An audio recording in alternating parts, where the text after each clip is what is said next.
I started this hike on the Metolius River Trail from Camp Sherman, a settlement that was established in 1881. The river emerges from the bays of the Black Butte and gushing at about 50,000 gallons of water a minute. Originally, this river started from the top of the Mount Washington, but over the centuries, the flowing lava completely submerged the river and it now emerges from the Black Butte.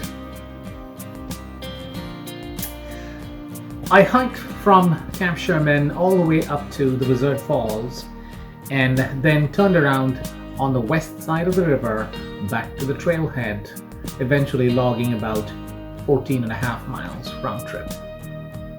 The water on this river is crystal clear, and there are points where it becomes faster, swifter, and there are points where it becomes narrow, and as well as some places it's wide and still.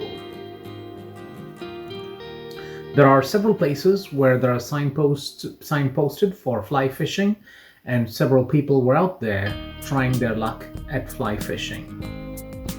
And this one out there is a water level measuring system to measure the level of water on the Metolius. The crystal clear water is teeming with fishes.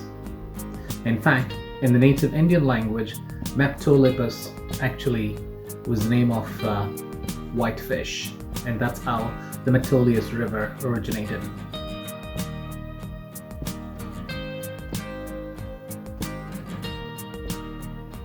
The clear water flows over rocks, and here you can see the bottom of the river. It's that clear. The trail actually meanders its way almost right on the river itself, and at times literally touching it.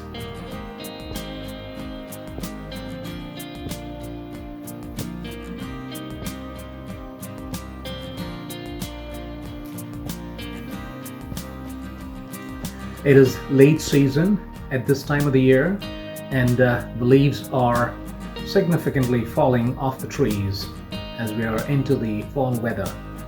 And there were not many people on the trail, and the camping areas on either side of the bank of the river, as well as the cabins, were completely empty with an occasional visitor. And I had the trail for the most part to myself, and except for an occasional hiker on the trail.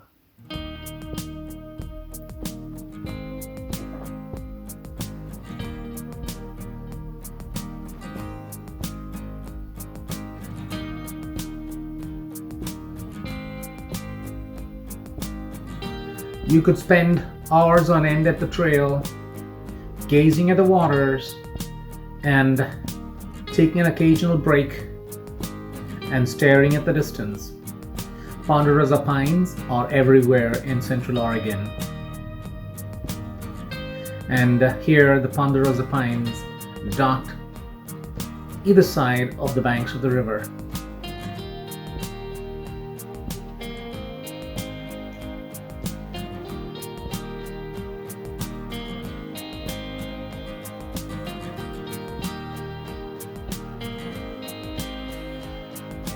We're getting pretty close at this point to the Wizard Falls,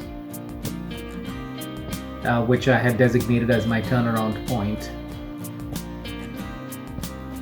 Here's a man trying his luck at fly fishing.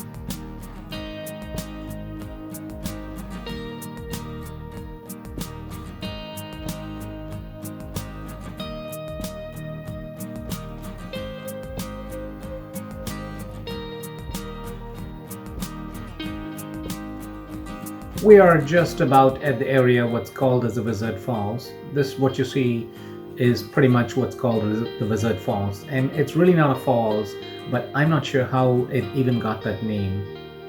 And right about this point, across from the this Wizard Falls, what you see there is a full-blown fish hatchery, and where they catch the fish and harvest the eggs and start the next generation of the fishes.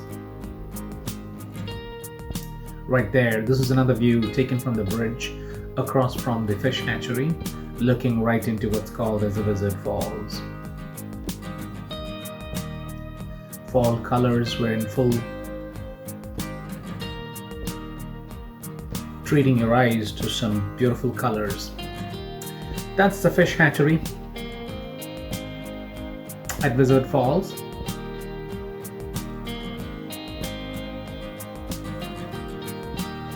Now I've turned around and heading back to the trailhead on the western side of the river.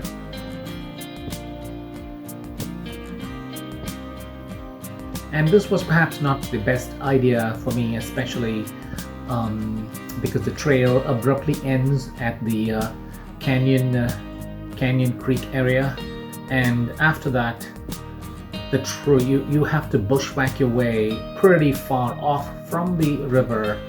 And fortunately I had the entire area on alltrails as well as a paper map, and at times it felt a bit unnerving as you had to bushwhack deep out into the forest road, and eventually I made my way back to the trailhead.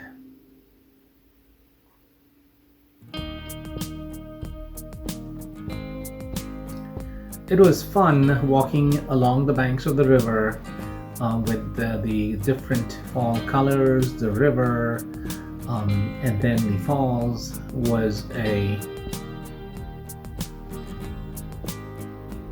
treat for your eyes.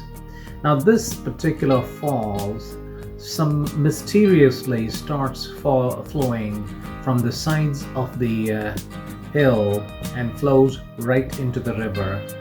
I sat here for several minutes, had a snack break, and continued on my trail. It's interesting, I have never seen anything like this. It's just like that appears from the middle of from the slopes of the hill. Look at that water, it is so clear. Looks like it's almost drinkable right off.